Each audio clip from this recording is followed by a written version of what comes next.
الحمد للہ رب العالمین والصلاة والسلام علی اشرف الانبیاء والمرسلین وعلی آلہ واصحابہ اجمعین۔ عالی مرتبت سامعین و ناظرین، السلام علیکم ورحمۃ اللہ وبرکاتہ۔ موسم رحمت ماہ صیام رمضان المبارک اپنی تمام تر رعنائیوں کے ساتھ جلوہ گر ہوا۔ میں اس پر آپ سب کو بصمیم قلب مبارکباد پیش کرتا ہوں۔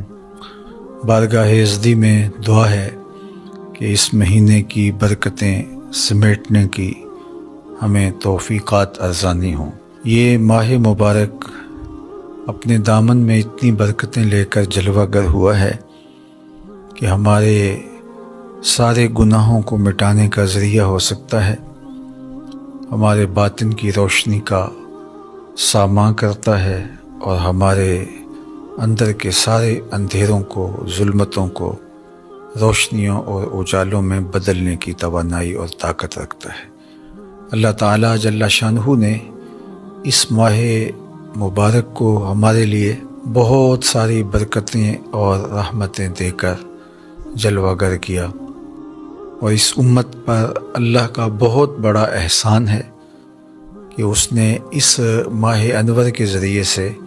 ہمارے لیے آسانیاں پیدا کی۔ اس میں اعمال کا اجر و ثواب بڑھ جاتا ہے۔ ایک نفل ادا کرنے پر پورے فرض کا ثواب ملتا ہے، اور ایک فرض کی ادائیگی پر اللہ 70 فرائض کا ثواب عطا فرماتا ہے۔ مومن کا رزق بڑھ جاتا ہے، توفیقات میں برکتیں اور اضافے ہوتے ہیں، اور اللہ جل شانہ اپنی رحمتوں کے در کشادہ فرما دیتا ہے۔ خوش نصیب ہیں وہ لوگ جو اس ماہ منور میں اللہ جل شانہ کے دین سے جڑ کر، کتاب رحمت قرآن مجید کی تلاوت سے جڑ کے اور اعمال خیر کے ذریعے سے اللہ کی قربت کے ساماں کرتے ہیں۔ اور اس سے بڑا بد نصیب کوئی نہیں ہے جو ایسے مبارک مہینوں میں بھی محروم رہ جاتا ہے۔ میرے اور آپ کے اندر کو اجاڑنے کے لیے ہمارا اپنا نفس ہی کافی ہے، لیکن اس پر مستضاد شیاطین ہیں جو ہمیں ہر وقت ورغلاتے رہتے ہیں اور جادہ مستقیم سے دور کرنے کے لیے جد و جہد میں مصروف رہتے ہیں۔ ان کی بھرپور کوشش ہوتی ہے کہ ہم اپنے رب سے دور ہٹ جائیں، اس کی قربت سے محروم ہوں، گناہوں کی دلدل میں پھنس جائیں اور اپنی خواہشات کے غلام ہو کر کے زندگی بسر کریں۔ ماہ صیام کی من جملہ برکتوں میں سے ایک برکت یہ ہے کہ اس مہینے میں شیاطین کو جکڑ دیا جاتا ہے، تو ہمارے لیے خیر کی راہوں پہ چلنا آسان ہو جاتا ہے، چونکہ لڑائی صرف ہمارے نفس کے ساتھ باقی رہ جاتی ہے۔ دو دشمنوں میں سے ایک دشمن باندھ دیا گیا ہے اور وہ شیاطین ہیں۔ اس عنوان سے حضرت امام بخاری علیہ رحمہ، حضرت امام مسلم نے اپنی اپنی اسناد کے ساتھ حدیث روایت کی ہے۔ آج کی اس نشست میں میں یہ آپ کے سامنے رکھنا چاہوں گا۔ حضرت سیدنا ابو ہریرہ رضی اللہ تعالی عنہ سے یہ روایت مروی ہے۔ فرماتے ہیں قال رسول اللہ صلی اللہ علیہ وآلہ وسلم، اللہ کے پیارے محبوب صلی اللہ علیہ وآلہ وسلم نے ارشاد فرمایا،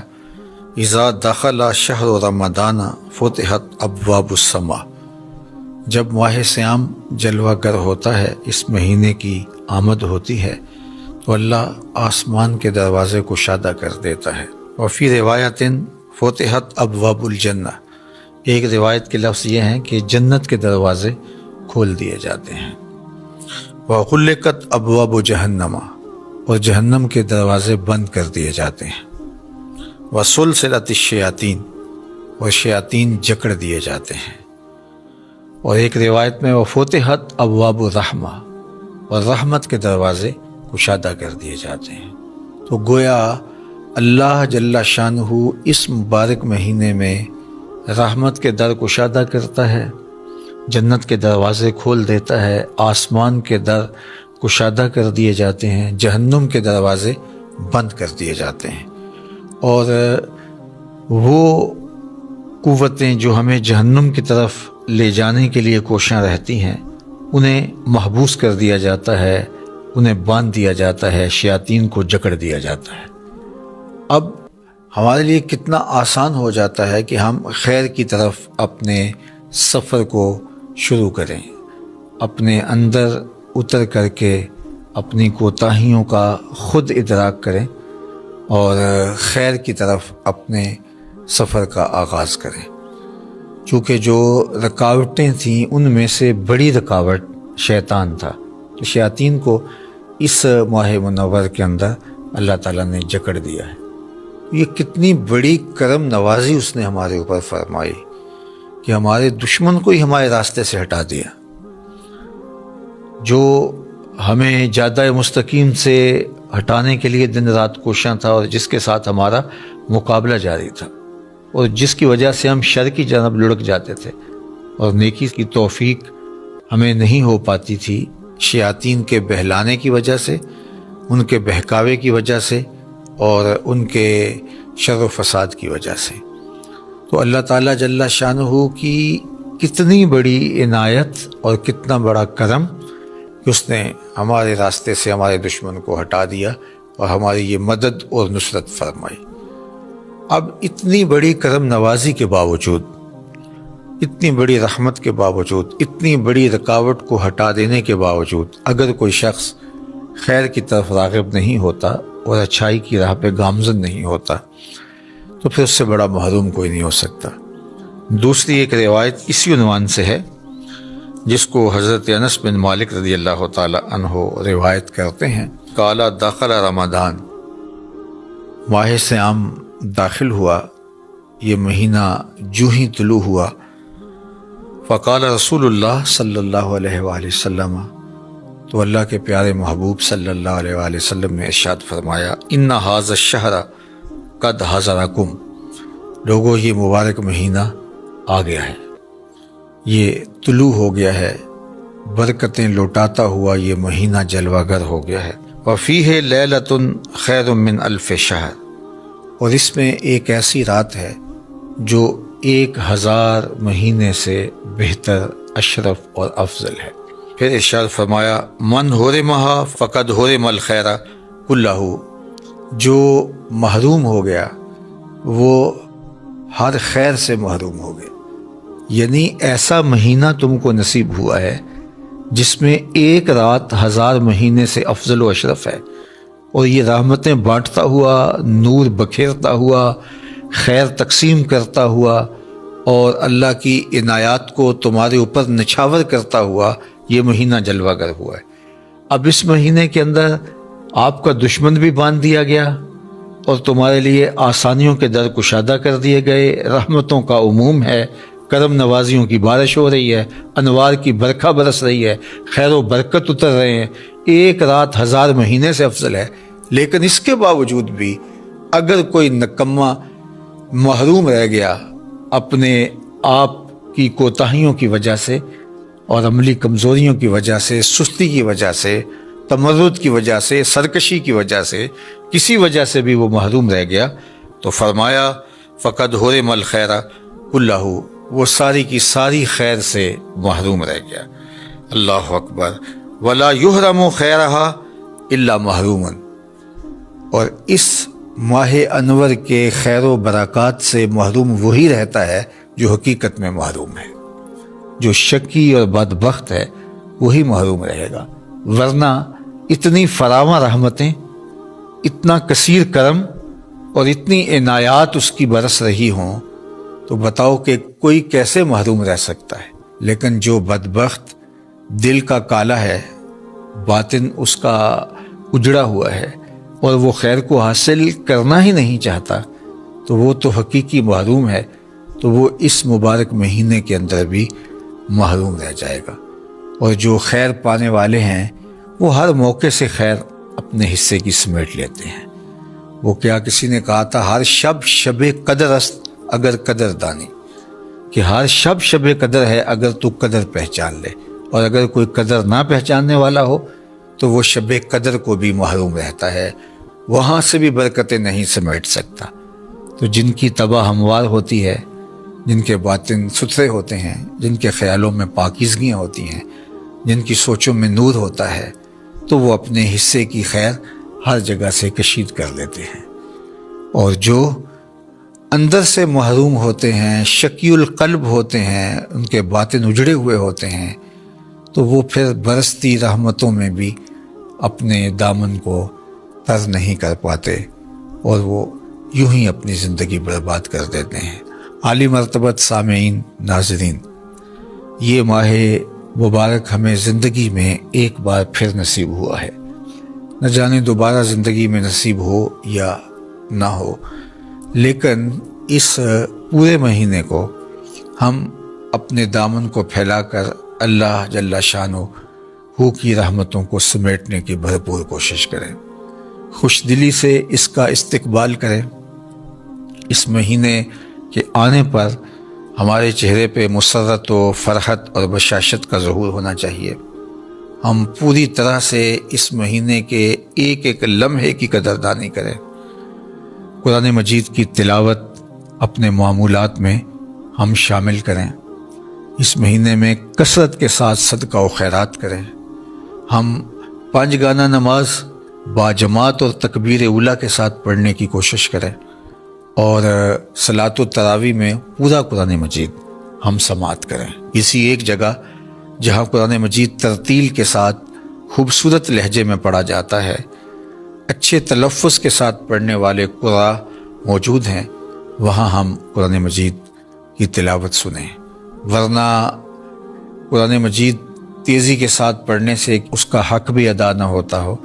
تو وہ وقت ضائع کرنے والی بات ہے۔ قرآن مجید وہاں جا کے سنیں جہاں قرآن مجید کو اس کے آداب کی رعایت کے ساتھ تلاوت کیا جاتا ہے۔ تو یہ ایک موقع ہے تراویح کے اندر قرآن مجید سننے کا، اور یہ نہیں کہ ہم چند تراویح پڑھنے کے بعد بھاگ جائیں، یا آخری 2-4 تراویح میں شامل ہو جائیں، یا درمیان میں آئیں اور پھر چلے جائیں۔ یہ تو عبادت اور ذکر و فکر کا مہینہ ہے۔ اللہ کے محبوب علیہ السلام خود بھی بیدار رہتے اور اپنے اہل خانہ کو بھی بیدار رکھتے، اور شد المیزر کے لفظ ہیں، حضور کمر بستہ ہو جاتے اور انتہائی کوشش بلیغ کرتے اللہ جل شانہ کے ذکر میں، اللہ کی یاد میں، قرآن مجید کی تلاوت میں اور دیگر اعمال خیر میں۔ تو ہمیں اس مہینے میں خاص طور پہ اللہ تعالیٰ جل شانہ کی رحمتوں کو سمیٹنے کے لیے بھرپور سعی کرنی چاہیے، اپنے بچوں کو بھی ترغیب دینی چاہیے۔ گھروں کے اندر وہ امور جن کے ذریعے سے بچوں کی دلچسپی پیدا ہوتی ہے، ان امور کو ہمیں بجا لانا چاہیے، شریعت کے دائرے میں ہوں، لیکن بچوں کی دلچسپی کے امور جو ان کے نفسیات کو دین کے قریب کر سکیں، ایسے امور کا ہمیں اپنے گھروں کے اندر اہتمام کرنا چاہیے، اور ان کے اندر تشویق پیدا ہو، ان کو انگلی سے لگا کر کے مسجد کی طرف لے کر کے آئیں، افطار کے دسترخوان پہ بہت شوق کے ساتھ اور ادب کے ساتھ بیٹھیں، اور اسی طرح سحری کھانے کا لمحہ آئے تو سحری کے دسترخوان پر بھی درود شریف پڑھتے ہوئے، ذکر و اذکار کرتے ہوئے، اور بچوں کو اس موقع پر دین سکھاتے ہوئے ان کے دل میں رمضان المبارک کا احترام بھی پیدا ہو، اور رمضان المبارک کے گزارنے کے لیے اعمال خیر ساتھ بجا لانے کا شوق بھی پیدا ہو، اور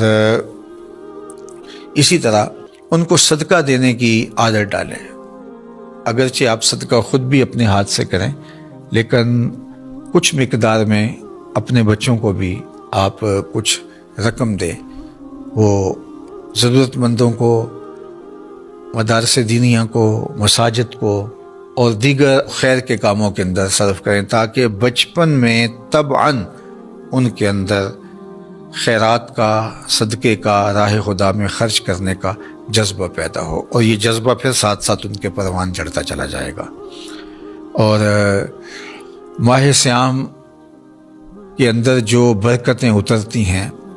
جو رحمتیں اس مہینے میں نازل ہوتی ہیں، ان کو سمیٹنے کا انہیں شوق دلائیں تاکہ وہ کثرت کے ساتھ ذکر و فکر میں لگ جائیں اور اس مہینے سے برکتیں سمیٹیں۔ میں اس موقع پر خاص طور پہ عرض کرنا چاہوں گا کہ یہ سوشل میڈیا کے اوپر ایک چھوٹی سی ویڈیو آپ نے بھی دیکھی ہوگی کہ یہاں فلسطین کے اندر ٹوٹے شکستہ مکانوں کے اوپر بھی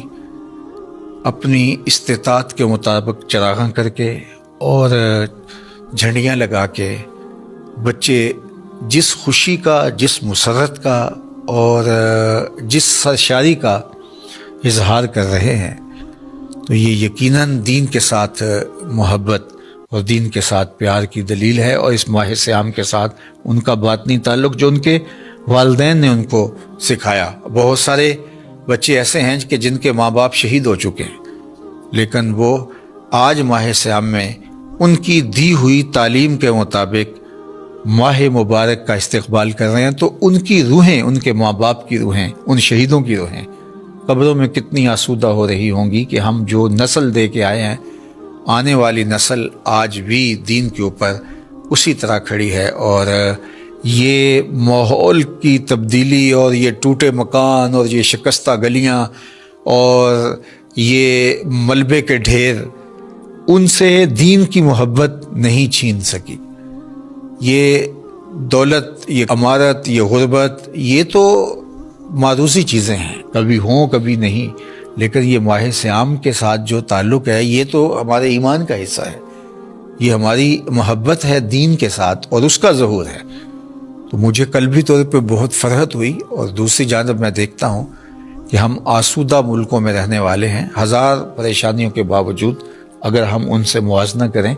تو ہم آسودہ ماحول کے اندر اپنے رمضان کا آغاز کر رہے ہیں، اس مہینے کا آغاز کرنے جا رہے ہیں۔ تو ہم بھی بہت اچھے انداز سے اپنے بچوں کے اندر، اپنی نسلوں کے اندر اس کی تشویق پیدا کر جائیں، تاکہ ہم نہیں ہوں گے پھر ہماری نسلیں اس ماہ مبارک، اس ماہ نور کو یوں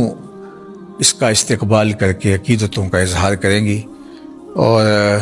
رمضان المبارک صرف سحری افطاری تک ہی ہمارا محدود نہ رہ جائے، اور کھانے پینے کے امور تک ہی ہم ان کو محدود نہ رکھیں۔ اگرچہ یہ افطاری بھی برکت ہے، یہ سحری بھی برکت ہے، لیکن یہ یہاں تک محدود نہ رہ جائے، بلکہ اس میں قرآن مجید کی تلاوت، درود پاک کی کثرت اور دیگر امور خیر اور 5 گانا نماز کا شوق آپ خاص طور پہ اپنی اولاد کے اندر اس مہینے میں تھوڑی محنت کے ساتھ زیادہ پیدا کر سکتے ہیں۔ باقی ایام کے اندر بھی آپ کی اور میری ذمہ داری ہے بطور والد اور بطور والدہ کہ ہم اپنی نسلوں کے اندر دین کی محبت، نماز کی پابندی اور دیگر امور خیر کی بجا آوری کا شوق پیدا کریں۔ لیکن اگر ہم اپنا وہ کام جو ہمارے ذمہ عائد ہے اور واجب الادا ہے ہمارے ذمہ، تو اس کو ہم اس مہینے کے اندر تھوڑی محنت سے اس کا نتیجہ زیادہ حاصل کر سکتے ہیں۔ تو میں چاہوں گا کہ ہم اس مہینے میں محنت کے ساتھ اپنی اولاد کو خیر کے کاموں کی طرف آمادہ کریں۔ اللہ نے چاہا تو کل دوبارہ اسی وقت آپ سے ملاقات ہوگی، اور ہم ماہ صیام رمضان المبارک کے 29 دن آپ کے ساتھ یوں ہی رہیں گے، اور روزانہ اللہ کے محبوب علیہ السلام کی 2 یا 3 احادیث کا درس آپ کے سامنے مختصراً رکھیں گے۔ یہ اتنا زیادہ وقت نہیں ہوتا ہے، تو یہ تھوڑا وقت جو ہے اس میں کچھ چیزیں سیکھنے کو ملیں گی، اور یہ ویسے بھی مبارک گھڑیاں ہیں اور مقدس ساعتیں ہیں، اور ان گھڑیوں میں جو خاص رحمتیں اترتی ہیں اور انوار نازل ہوتے ہیں، تو ان کو ہم سمیٹنے کی کوشش کریں۔ اللہ جل شانہ آپ کو مجھے اپنی رحمتوں کے سائے میں رکھے۔ والسلام علیکم ورحمۃ اللہ وبرکاتہ۔ اللہم صلی علی سیدنا و مولانا محمد معدن الجود والکرم وآلہ وصحبہ وبارک وسلم۔ اللہ اٹھے ہوئے ہاتھ، پھیلی ہوئی جھولیاں اپنی رحمتوں سے بھر دے، وقت کی بہاریں نصیب فرما، مقدر کی خزائیں رخصت کر دے، جئیں تو تیرے لیے، مریں تو تیرے دین کے لیے۔ زندگی کی آخری ہچکی تک تیرے رسول کے وفادار رہیں، ہر علت سے، ہر قلت سے، ہر ذلت سے رہائی عطا کر دے، اپنے پاک نبی کے در کی گدائی عطا کر دے، نفس و شیطان کے مکر و فریب سے، دجل و تلبیسات سے ہماری حفاظت فرما۔ اے اللہ تو کریم ہے، ہم تیرے عاجز اور ناتواں بندے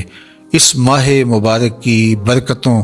کے سوالی بن کے تیرے حضور حاضر ہیں۔ اللہ اس مہینے کی رحمتوں سے ہمیں محروم نہ رکھنا، اللہ اس مہینے میں اترنے والی رحمتوں کا وافر حصہ ہمیں نصیب کر دینا۔ اللہ ہماری آنکھوں کو، ہمارے کانوں کو، ہمارے خیالوں کو، ہماری سوچوں کو پاکیزگی عطا کرنا،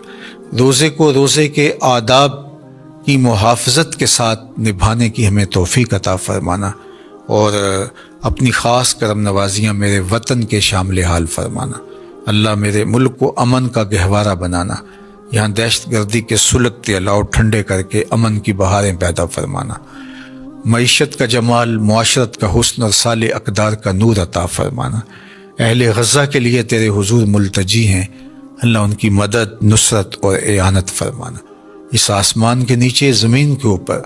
تیرے علاوہ کوئی ان کا آسرا نہیں بچا، اللہ ان کے حوصلے نہ ٹوٹنے پائیں۔ اللہ جس طرح قسم و پرسی کے اس عالم میں بھی وہ تیرے دین کے ساتھ جڑے ہیں، ماہ سیام کی خوشیاں منا رہے ہیں، اللہ ان بچوں کو حقیقی اور ابدی خوشیاں عطا فرمانا۔ آج جو ملبے کے ڈھیر کے اوپر کھڑے ہو کے مرحبا یا رمضان کے نعرے لگا رہے ہیں، آج وہ یہاں کھڑے ہو کر کے اپنی محبتوں کا چراغاں کر رہے ہیں، اللہ ان کے لیے حقیقی خوشیاں غلبہ اسلام کی شکل میں نصیب فرمانا، اور اپنی عنایتوں اور کرم نوازیوں کا حظ وافر مقسوم فرمانا۔